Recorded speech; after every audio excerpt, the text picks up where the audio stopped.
Apakah semua dosa akan diampuni termasuk dosa besar seperti berzina? Dosa apa yang tidak diampuni? Kalau anda yang bertanya ini masih hidup, semua dosa diampuni. Apapun. Innallaha yaghfiru dzunuba jami'a dalam surah Az-Zumar. Allah mengampuni semua dosa. Durhaka sama orang tua, jahat sama apapun. Selama masih hidup. Taubat nasuha. Sekarang ini taubat nasuha. Cuma dosa ada dua macam. Ada dosa yang berhubungan dengan hak Allah saja.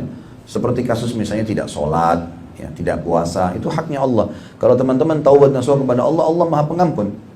Allah bisa maafkan sebanyak apapun dosa kita. Tapi kalau berhubungan dengan hak manusia, kayak ghibah, gunjing, fitnah, mencuri, memukul, ya, menjatuhkan martabatnya lah, apalah segala macam. Ini hubungan sama manusia. Maka ini syaratnya harus taubat kepada Allah karena Allah larang dan harus mengembalikan haknya orang itu.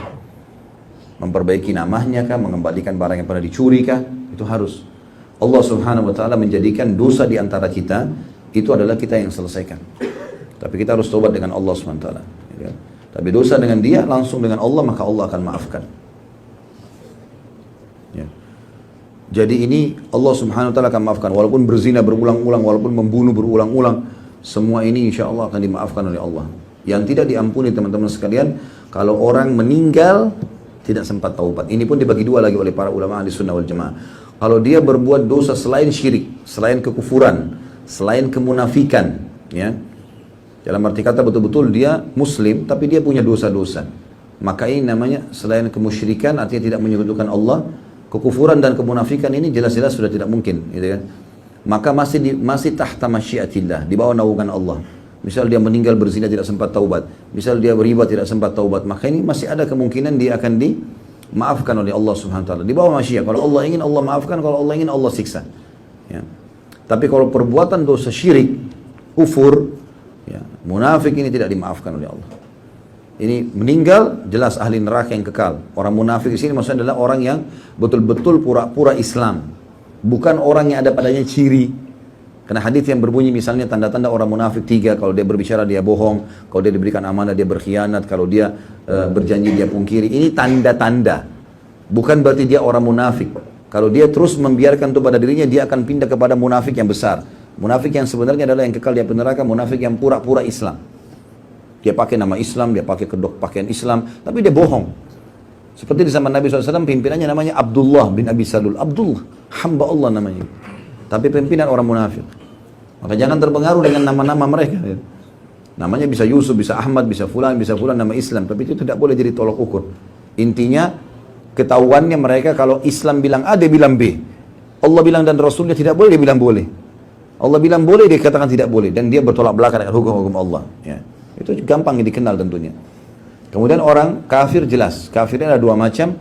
Ada kafir yang mutlak, memang dasarnya dia tidak ada keimanan sama sekali seperti ateis. Ada kafir yang disebabkan karena substansial kekafiran itu sendiri. Seperti ahli kitab. Mereka beriman sama Allah, mereka agama profetis, mereka beriman. Seperti Yahudi beriman pada Musa alaihissalam. Tapi karena masih ada substansial keimanan yang tidak disempurnakan seperti datangnya Nabi Isa, harusnya mereka sempurnakan imannya kan? Makanya orang Nasrani kalau ditanya bagaimana pendapat kalian tentang Yahudi, mereka bilang kafir. Kenapa? Karena tidak mau imani Nabi Isa. Bahkan yang berusaha mensalibi Nabi Isa adalah orang-orang Yahudi, kan gitu. Jadi ada secara substansial mereka tidak beriman, dan itu juga sebabnya kenapa kita mengatakan ahli kitab kafir. Karena memang mereka masih belum beriman secara keseluruhan kepada Allah SWT. Maksudnya ditolak di sana Nabi Muhammad alaihi wassalatu wassalam. Sementara orang musyrik adalah orang muslim, bisa saja muslim tapi dia menyekutukan Allah. Ini enggak boleh teman-teman. Dan syirik ada dua macam. Ada syirik besar, ada syirik kecil. Sudah pernah kita jelaskan. Syirik besar adalah menyembelih kepada selain Allah, tawaf di kuburan lah, minta-minta kepada pohon keramat. Ini semua bahaya, syirik besar. Ini bahaya, bisa mengeluarkan dari Islam. Tapi ada syirik kecil, riya. Memperindah ibadah karena makhluk. Dan ini masih tidak mengeluarkan dari Islam. Nah kalau dia meninggal tidak sempat taubat dari kemunafikannya, dia tidak masuk Islam, orang kafir juga tidak. Orang musyrik tapi musyrik besar, maka Allah tidak akan ampuni ini kalau syirik besar. Sebagaimana Allah sebutkan dalam surah An-Nisa, A'udzubillahi minasyaitonirrajim, innallaha la yaghfiru an yushraka bih wa yaghfiru ma duna dzalika liman yasha. Allah tidak akan maafkan dosa-dosa syirik dan Allah masih maafkan dosa selain syirik itu. Maksudnya pada hari kiamat. Kalau dia sudah meninggal tidak sempat taubat. Tapi kalau syirik kecil masuk dalam kategori dosa besar.